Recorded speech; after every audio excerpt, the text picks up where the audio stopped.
Fight for Life is a game with a bit of a sad story behind it. It was plagued by problems, people's toxic egos poisoning the project, and issues on almost every level of development. The game has some development stories that I want to share, but I also have my own story with the game that, well, I also want to share. I spent a month trying to beat this game. It started with me just doing the usual, gathering gameplay for a review video. But something inside of me started to crack. I needed to prove something. I needed to see how far I could get. And eventually it became an unhealthy obsession to not only see the final boss, but to beat him. Here is my warning. Do not play Fight for Life. It's cursed. It will consume you, trap you, until all you can do is play this terrible fighting game. You'll be trapped, just like I was. This video is not just a review, it's a warning against a game that destroys lives. So without further delay, let's jump into Fight for Life on the Atari Jaguar.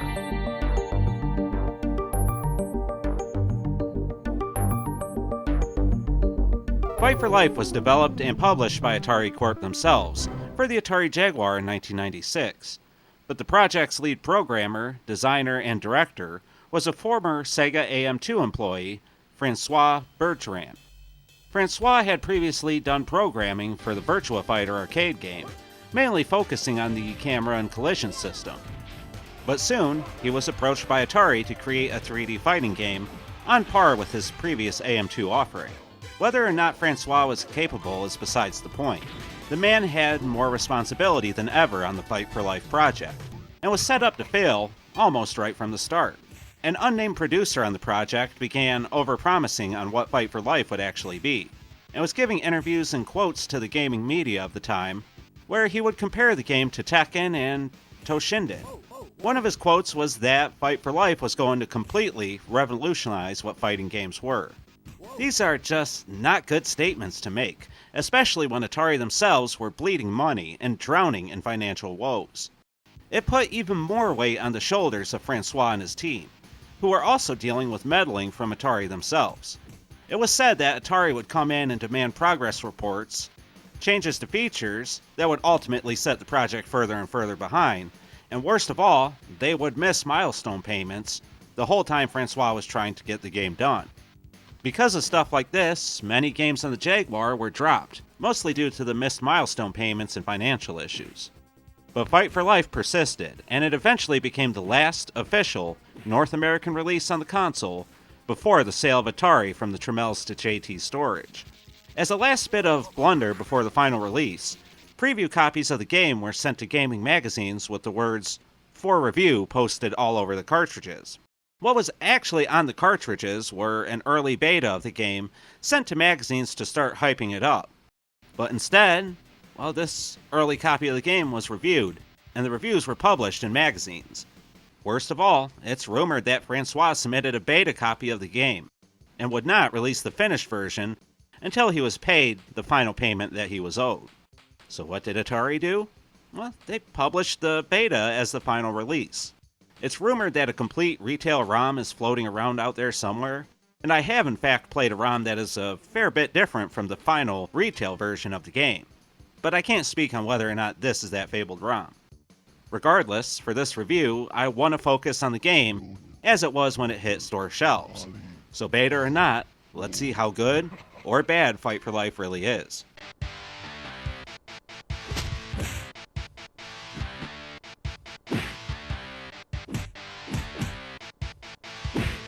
I've owned Fight for Life for quite some time now, and I have played it some before this review, but I can never stomach very much of it. The game is pretty bad, even for an early 3D title, and by the time it was released, there was some heavy competition in the 3D fighting game market. So Fight for Life never stood a chance, if I'm honest. But I do have a soft spot for Jaguar games and early three-dimensional titles, especially flat-shaded ones. Fight for Life does use some textures on the large polygonal fighters, but the textures are pretty basic overall. They don't look awful for the time, but, well, none of the characters are very appealing. You have a ninja, an army guy, two women that are overly edgy, a boxer, a fighter of Middle Eastern descent, and what appears to be two martial artists of some description. And I like none of them. They animate alright, but everything is just so slow and clunky that it's painful to play. The controls are not responsive in the least, and the checkered floors and free-spinning 2D backgrounds clash with the characters. It's just a terribly ugly and poor-playing game. On top of everything else, the moves are hard to pull off, and that's because your characters react to your delayed inputs before you finish putting in the combos, or the moves. They'll duck before you finish the button combo if it requires you to press down, and they'll start to slide all over the place while you hit the B and A buttons with little to no reaction from your fighter. Your attempts to win are futile, and you'll be beat down in no time while playing the tournament mode. Look, I'm not going to sugarcoat this review, or try to build any anticipation. Fight for Life is just bad. But rather, I want to share my experience leading up to this video.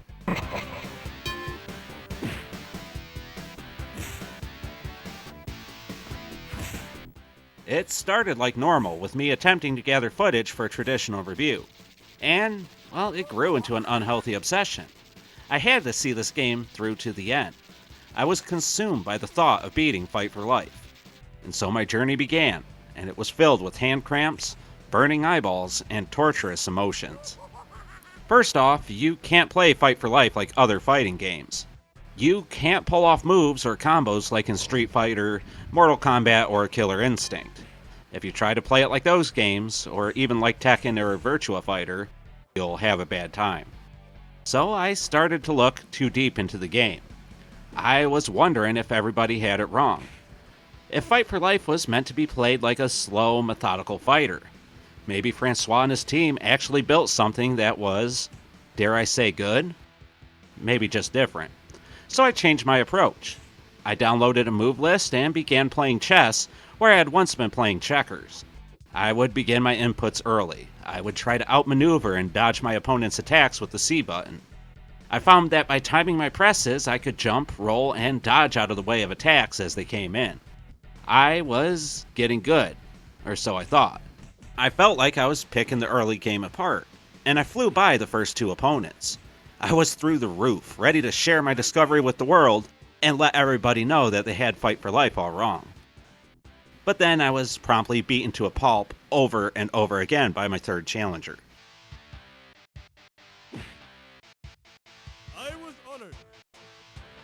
Time and time again, I saw my fighter hit the edge of the arena and become electrocuted. I saw him hit the ground and my opponent jump around like a moron. It was hard.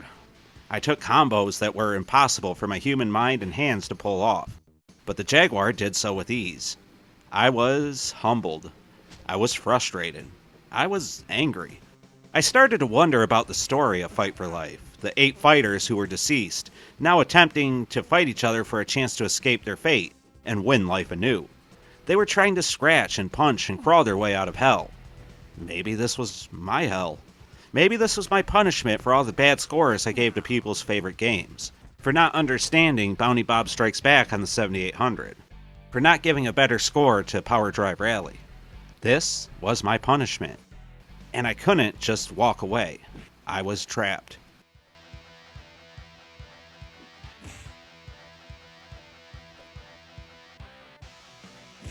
Eventually, I did find a light of salvation. There were moves that pushed the enemy fighters backwards, and it became apparent that I could get more wins that way. They would be considered cheap in any other fighting game, but in Fight for Life, when I had to spend 5 minutes around shoving, pushing, and kicking my enemies towards the electrified boundaries, well, it felt okay. And then, it happened. I made it to the final boss. I made it to the being only known as Junior, the son of Satan himself. The one who promised me salvation. The one keeping me from my freedom. And with that, I took him on, one-on-one, just like I did any other challenger. My fingers were stiff and cramping. My thumbs fumbled over the D-pad, mistiming my inputs. My eyes hurt. They burned, but I couldn't blink. I had to escape. Junior was mine. And then he proceeded to beat me up in 2 rounds, and that was it. But it was fine, I thought. I could continue as I had 100 times before, and find the strategy to win. I was there. This was the end. Except the Fight for Life logo covered the screen, and that was it. There was no second chance. I didn't get to practice against Junior. I didn't get to figure out his design, his inputs. All was lost. Abandon all hope, ye who play Fight for Life. So at this point, I gave up. After all, I wasn't trapped, I was just being silly. I could walk away from Fight for Life whenever I wanted to. It was a Jaguar game, and a bad one at that. It was the worst fighting game known to man. It was dumb to torture myself further by trying to beat the game. But as I laid in bed, Junior's demonic form filled my mind. He embarrassed me. He invalidated everything I achieved to that point. He was laughing at me. I got up and proceeded to climb my way back up the ranks. I took my opponents out one after another with methodical precision. Each one went down, and I found myself back at Junior. This time, I was not going to be bested. This time was going to be different. I kicked my opponent into the electrical boundary once. Then, after a long struggle, I kicked him into the barrier again, and I had done it. I was free. Some words came across the screen, and before I could process what they said, Junior was back, transformed for the 3rd time in our epic battle, taking cheap shots at my avatar. It was just like the devil to deceive. It was nothing to beat him for a 3rd and final time, and I could feel the weight lifted. I was free. I was ecstatic. I was fulfilled. I had done what I'm sure not many had done before me. And then, I was filled with an emptiness. It was a hollow win. When you go against the devil, even when you think you've won, you often lose. Junior caused me to lose a month of my life. I dedicated countless hours that I could have used on other things that I actually enjoy, just to prove a point to myself. Fight for Life was no longer a game I was reviewing. It was an obsession. It was a game that had stolen a chunk of my life.